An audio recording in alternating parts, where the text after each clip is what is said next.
G'day everyone, Anattack76 here with some anxious Aussie commentary. Safe Schools claims to promote anti-bullying, but it's clear that the program is still a gateway for gender identity indoctrination. Safe Schools confuses children about their identity. Before the program was introduced into Victorian classrooms, 6 children per year were seeking treatment for gender dysphoria. That number is now 250 plus each year. Other states have also seen a worrying increase. Are they really putting the well-being of students before aggressive political agendas?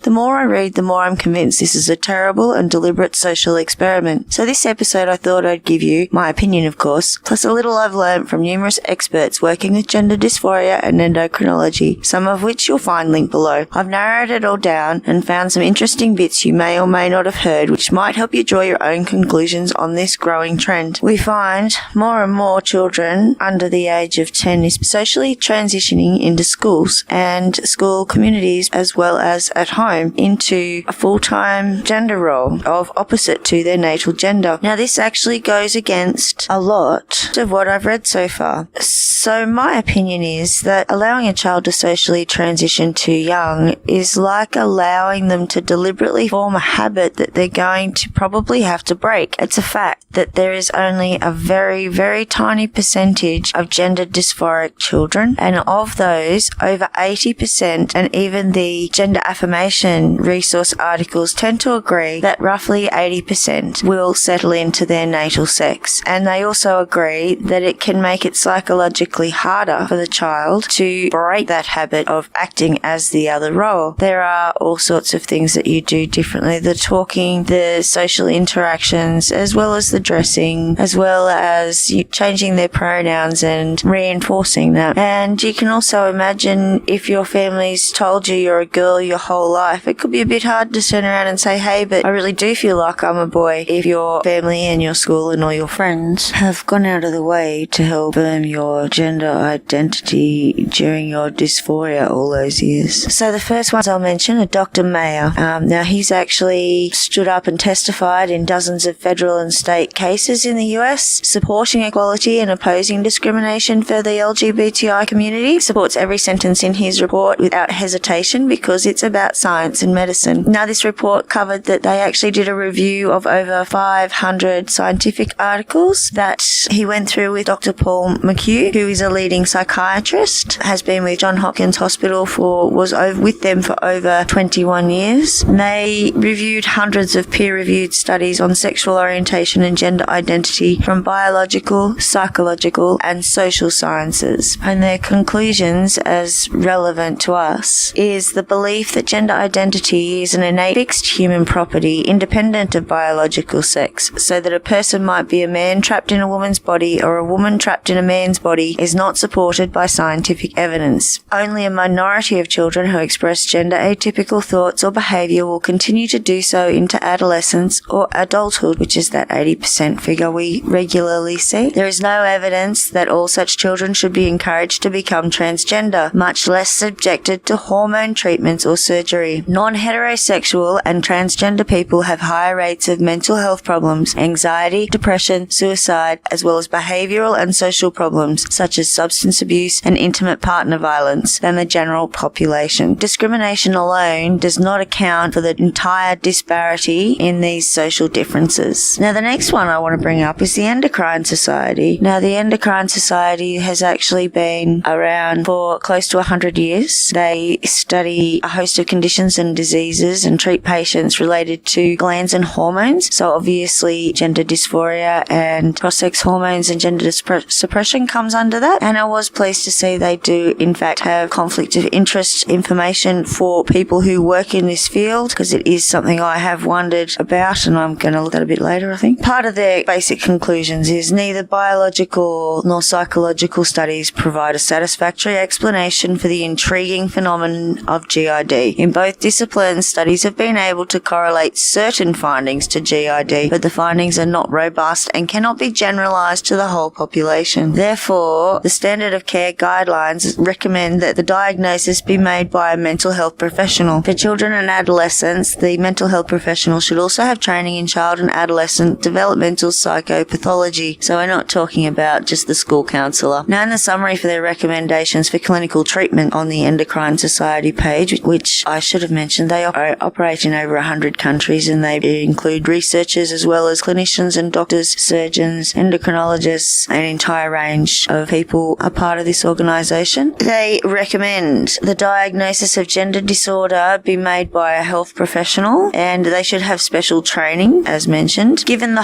high rate of remission for gender identity dysphoria, they recommend against complete social role change. They also want you to stress the reversible and irreversible effects of hormone suppression, not just cross-sex hormone treatment. And they recommend that all individuals be informed and counselled regarding fertility prior to initiation of puberty suppression in adolescence. Further to this, in Section 2 from the clinical recommendations, we have Section 2.2. We recommend that suppression of pubertal hormones start when girls and boys first exhibit physical changes of puberty confirmed by pubertal levels of estradiol and testosterone respectively, but no earlier than Tanner's stage 2 to 3. Okay, now we're seeing it being pushed down to the start of stage 2. And as I may have already mentioned, they recommend that you're not really on these suppressing treatments for longer than 2 years. Now, the next ones I looked at were actually by some Danish researchers. The University and Medical Clinic that they do their research from has over 20 years worth of experience in treating people with gender dysphoria. This is just a few of the interesting observations that they have made. So in this study, as I said, they've actually used people that their clinic has treated for quite a few years, and they actually, in some of these papers, look at what may cause an increase or a decrease in gender dysphoria. When is the best time that you can actually start to properly diagnose a permanent gender dysphoria that will perhaps require a gender transition? And in their comparisons and things of persisters and desisters that they studied, they found that generally between 10 and 13 seemed to be a crucial time in their development. One of the other interesting things that came up was actually that most of them didn't recall having gender discomfort at the age of 5, and it was around 8 for the majority that some awareness started to come in there. So they found that in this 10 to 13 age range, the persistence or desistance of childhood gender dysphoria was related to 3 main factors as the children get older. The first of these being the changing or developing social environment. Between 10 and 13, usually, and you may recall this yourself, the distance between girls and boys starts to change and be different, the way that they interact and the way that they amuse themselves and play. We're starting to have new feelings and emotions and developmental things happening, which just unconsciously changes the way we see boys and girls. So as a result, the preferences that are there become more significant. Therefore, the discomfort of the gender role would generally increase for persisters who increasingly find themselves sharing interests with people of their preferred gender and attracted to people of the same gender. This was another interesting thing that came out of this study is almost all the persistent trans individuals were heterosexual and often saw attraction to their natal sex as confirmation of their transgenderism. Desisters, on the other hand, tended to keep their gender variant preferences and behaviours, but add gender typical behaviours and friends to their repertoire of behaviours. In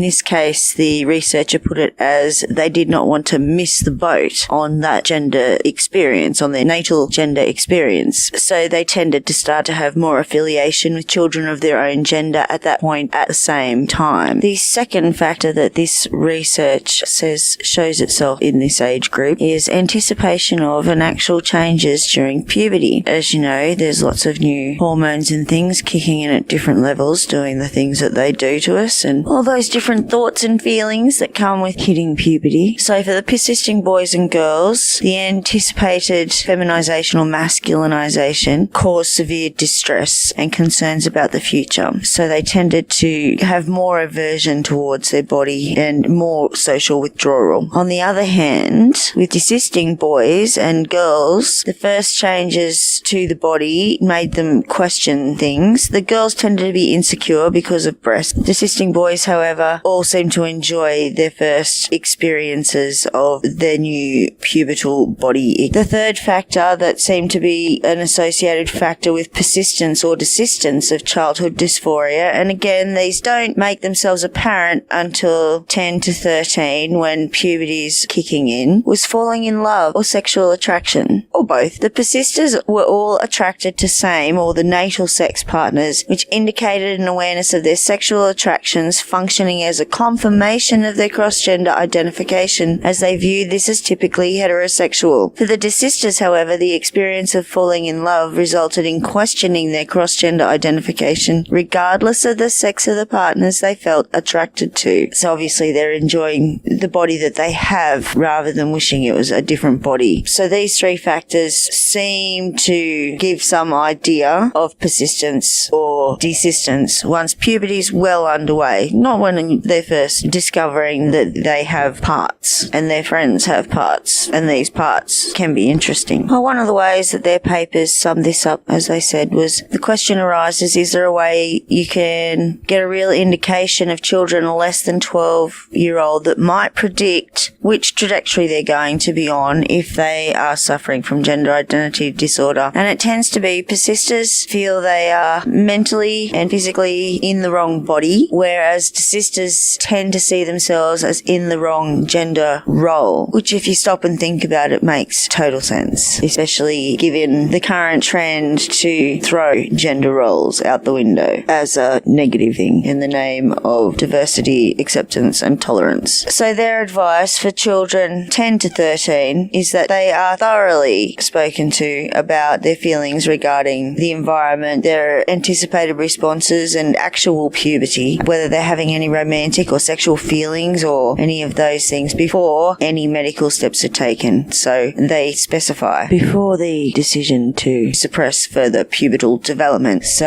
this is not something they think should be taken lightly, and for good reason. There are medical side effects. So clinical management before the age of 10. Well, according to the Dutch, who've been at this for a very long time now, they suggest a cautious attitude towards the moment of transitioning, given their findings that some girls who were living as boys in their childhood years experienced great trouble when they wanted to return to the female gender role. Parents and caregivers should fully realise the unpredictability of their child's psychosexual outcome. Supportive parents may help the child to handle their gender variance without taking social steps long before puberty, which are hard to reverse. Especially in this day and age, there is no need for your effeminate boy to be a girl to be able to behave and partake in feminine activities. This is something that is more and more accepted, and there is less and less tolerance for non-acceptance of people who wish to take on gender variant roles. Now, this may guide them through their uncertain years without the risk of creating the difficulties that would occur if a transition child wants to revert to living in his or her original, i.e. natal, gender role. So I'm just going to finish up with a couple of little comments. One is by a professor of genetics at UCLA, Dr. Eric Verlaine. If the children are pushed into this belief, it will be much, much harder for them to get out of this belief because everyone will have agreed on it very, very early on. What worries me is that indeed there might be in the upcoming years a considerable number of these children that are placed on a path that we don't fully know the outcome. And the very final word I'm going to give to a transgender person, and I'll link their article below. It was, I think you should look at all opinions that are out there, and this sums up my opinion on this quite well. In summary, kids are not adults and they need our care and guidance. They are immature, impulsive and try on lots of different identities in an attempt to fit in. One of those identities may be transgender. I'm not arguing that gender dysphoria won't present in childhood. It may. I'm arguing for pause before fully diving into super advocacy mode. I do know that most parents want to do the best for their children to protect them, support them and stand by their decisions to help them thrive and grow. That being said, it is also the job of parents to help their children by keeping them safe from harm, including decisions they may not be ready to make yet. And that is a female to male transgender by the name of Todd A. Whitworth. So as you can see, there's plenty of evidence that social transitioning children at an early age is actually not a good idea. And there are actually other papers that suggest that it really reinforces the dysphoria and can be quite damaging in the long term for that 80% men who should be settling into their natal sex throughout puberty. When the endocrine society is saying full social transition is not a good idea till close to puberty suppression, you have to wonder why our politicians and education departments are going ahead with it. Anyway, that's all I've got for you today. Thanks for listening.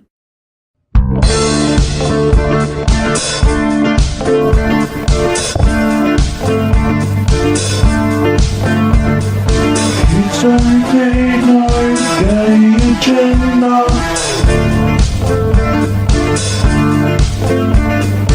I don't need no thought control.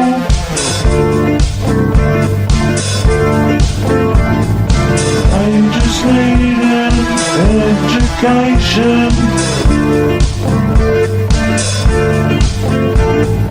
Teachers leave labels alone.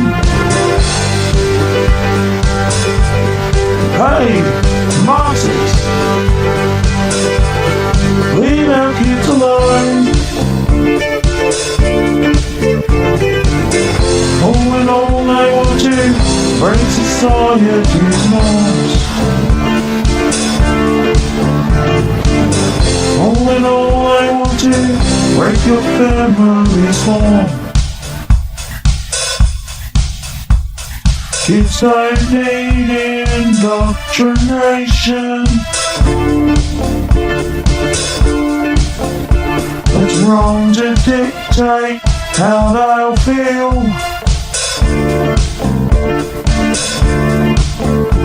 Keep your agenda out of the classroom. Respect the natural pace to grow.